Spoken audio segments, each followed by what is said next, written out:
Cakap kalau makan semut kita akan kurang daya ingatan. Tapi kau nak tahu satu perkara, kalau kau makan sarang semut, kau mesti ingat Yak Cookies sampai bila-bila. Sebab apa? Ni di antara dia punya best seller, iaitu kuih sarang semut. Ini legend, almost dah lebih daripada 30 tahun.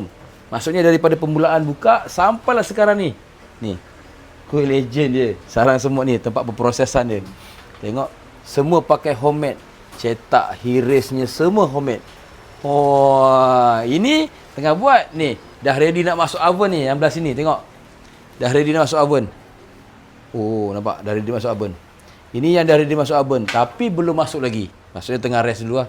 Nanti tengah tunggu turn. Dan ini hasilnya. Ini pemilik ni 30 tahun, betul tak? Betul? Ya, lebih daripada 30 tahun. Lebih daripada 30 tahun. Jadi kau tak trust lagi ke dekat Yak Cookies? Come on. Dah beribu balang dah jual dah ni.